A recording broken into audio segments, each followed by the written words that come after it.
E aí pessoal, dia de resenha de HQ, Daniel aqui, hoje com um puta álbum do Comic Zone, e esse adjetivo eu não uso de forma leviana.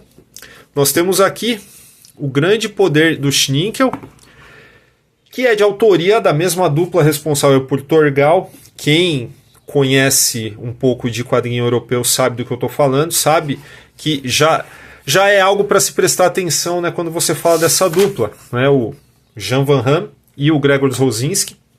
E a nossa HQ em questão aqui, por vários motivos, por vários elementos que você já encontra assim de cara, pode induzir algumas pessoas a acharem que estão diante de algo assim super derivativo, previsível. Nossa, já vi isso em 1000 outras histórias e sei como vai acabar, mas não é nada disso, nada mais longe da verdade. Antes de terminar o primeiro capítulo, aqui você já sente que tem algo especial nas mãos. E tem mesmo, porque eu achei essa história absolutamente fora de série na discussão que ela provoca. Porque além dela ser muitíssimo divertida, e falar que a gente tem o Rosinski aqui e falar que ela é bem ilustrada é super redundante, mas é claro, você tem aí a parte visual muito bem resolvida, todo mundo vai se sentir recompensado por isso, mas e a história? A história ela é absurda na sua profundidade, na sua complexidade, apesar de parecer algo muito simples, uma história de profecia, de escolhido, destino manifesto, mas a forma como isso é engendrado do começo ao fim e como são trabalhadas as personalidades dos personagens e principalmente do seu protagonista é exatamente o que faz a diferença para tornar isso aqui um verdadeiro clássico dos quadrinhos mesmo. Não só europeus, mas mundiais mesmo. É maravilhoso ter isso no catálogo nacional. E antes de continuar aqui falando sobre o que é a história, tal, porque você deveria lê-la se gosta de fantasia, se curte essas histórias com uma profundidade que transcende de fato a questão fantástica e faz você pensar no mundo, na vida, de alguma forma. Então isso aqui é para você. Antes de seguir nessas competências aí, vou pedir para vocês aquele like esperto, não deixa para o final, senão você esquece. Se não se inscreveu ainda no canal, também por gentileza faça isso. E não esqueça de ativar o sininho. Se você está vendo pelo celular também, o YouTube agora tem aquela opção do botão hypar para canais pequenos, tá? Se você puder fazer isso por nós, a gente agradece muito, tá? Então vamos lá. O que diabo que é um Schninkel, né? Só para começar. Bom, Schninkel é uma espécie, uma raça que dentro do mundo de Da'ar, onde a história se desenvolve, eles são considerados uma raça inferior que só serve para ser escravizada dentro de uma configuração de mundo em que 3 imortais, né, assim chamados 3 imortais, vivem guerreando, né? Então é um mundo em constante guerra e algumas raças elas são oprimidas, os Schninkels escravizados também. Tem uma outra espécie que também é utilizada para outros propósitos específicos e tal, mas são considerados inferiores também. Mas os Schninkels ele tem essa carga, essa aura de alusão aos judeus no Velho Testamento, né? Evidentemente. E depois de um grande conflito aqui, que é o que abre a história, morre todo mundo. Nós temos o John, que é o nosso protagonista, que sobrevive de uma forma assim quase que milagrosa, né? Graças a muita sorte, na verdade, até onde a gente vê, mas ele sobrevive, não sabe o que vai fazer, e é nesse momento que ele tem a visão. A divindade criadora desse mundo aparece para ele em determinado momento, uma divindade que inclusive já foi esquecida no momento histórico em que essa história se passa. Essa divindade fala que ele é um escolhido que vai receber um grande poder para remodelar esse mundo, acabar com essa guerra e trazer uma nova era para Da'ar. E aqui a gente já saca, né? Já são duas referências assim gritantes para nós, né? Uma que é a questão do povo hebreu, a questão de um escolhido com um suposto destino manifesto, e aqui uma óbvia referência a 2001, Uma Odisseia no Espaço. E isso é deliberado, tá? Não se trata somente de uma coleção de referências aí aleatórias, porque isso é muito bem encadeado lá na frente. Então, a partir dessa informação, o John vai seguir seu caminho, tentando, de uma forma ou de outra, sobreviver, é claro, porque, na verdade, isso já é uma grande sacada dentro da história. O John, ele tem aquele ar meio de, vamos dizer, Vida de Brian, por exemplo, em que ele é um escolhido, um predestinado, mas ele é relutante até determinado ponto a assumir esse papel. E o que vai acontecer é que certos acontecimentos nos deixam na dúvida se esse poder é realmente de verdade, se ele realmente viu aquilo, que ele realmente teve aquela visão e uma divindade falou com ele, ou se tratou de uma alucinação. Isso vai ficar em suspenso durante muito tempo na história, e no momento em que o John encontra outros de sua própria espécie, e aqui no caso a personagem principal feminina, que é a Gwen, por quem ele vai se apaixonar, durante todo o momento em que esses personagens andarão juntos, você vai ver o John muito mais preocupado em perder a virgindade antes de morrer do que realmente cumprir o seu suposto destino manifesto. E eu falo suposto aqui porque não tô cravando, tá, alguma coisa, até porque eu não quero entregar muitos detalhes da história, mas isso realmente é um lance de deixar a gente na dúvida mesmo durante algum tempo dessa história.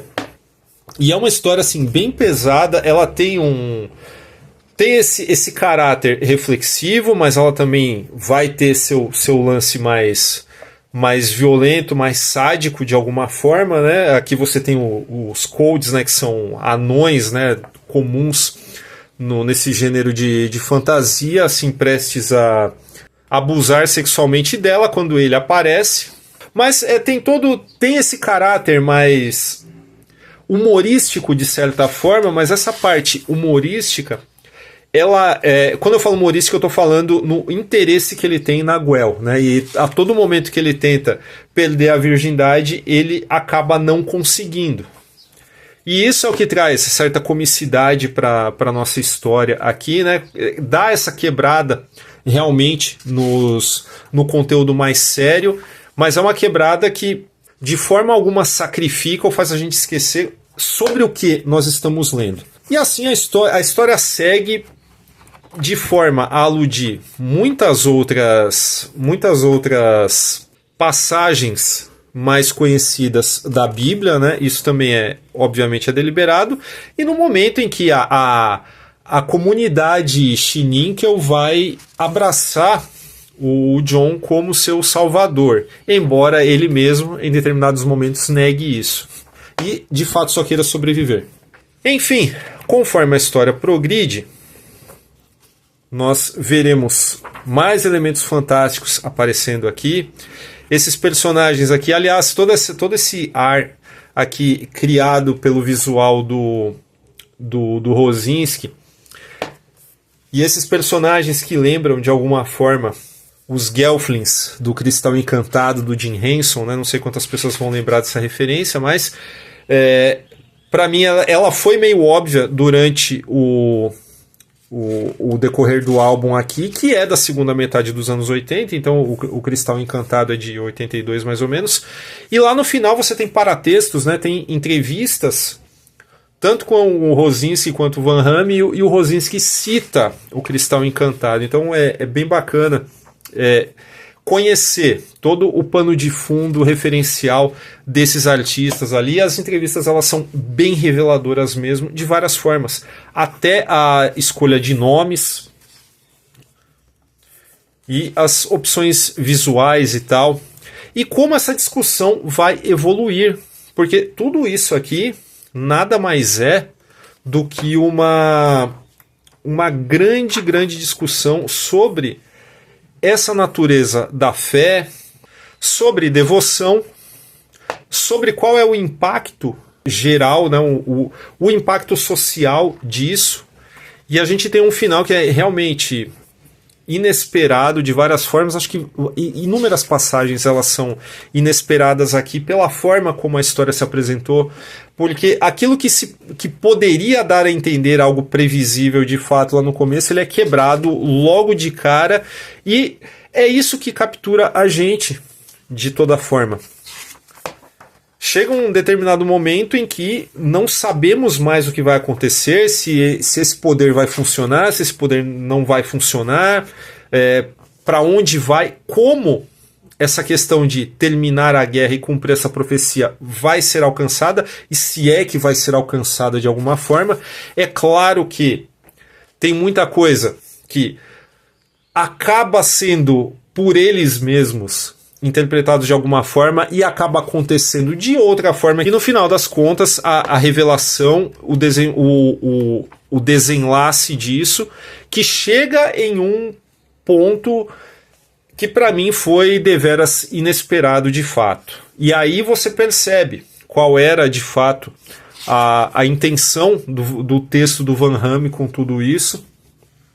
Enfim, é simplesmente brilhante como esse roteiro conseguiu unir vários pontos bíblicos, arquetípicos, junto com esses lances mais de cultura pop em geral, como 2001, Odisseia no Espaço, ou como esse lance mais cômico aí de um personagem que só está pensando em sexo em determinado momento, mas na verdade ele tem deveria estar procurando um propósito maior.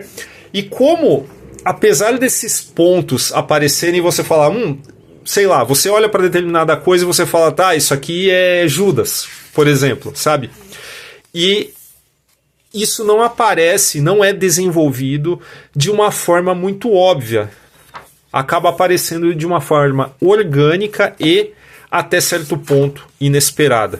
Desnecessário descrever mais desse mundo aqui, falar nomes de personagens, sabe, mais configurações aqui.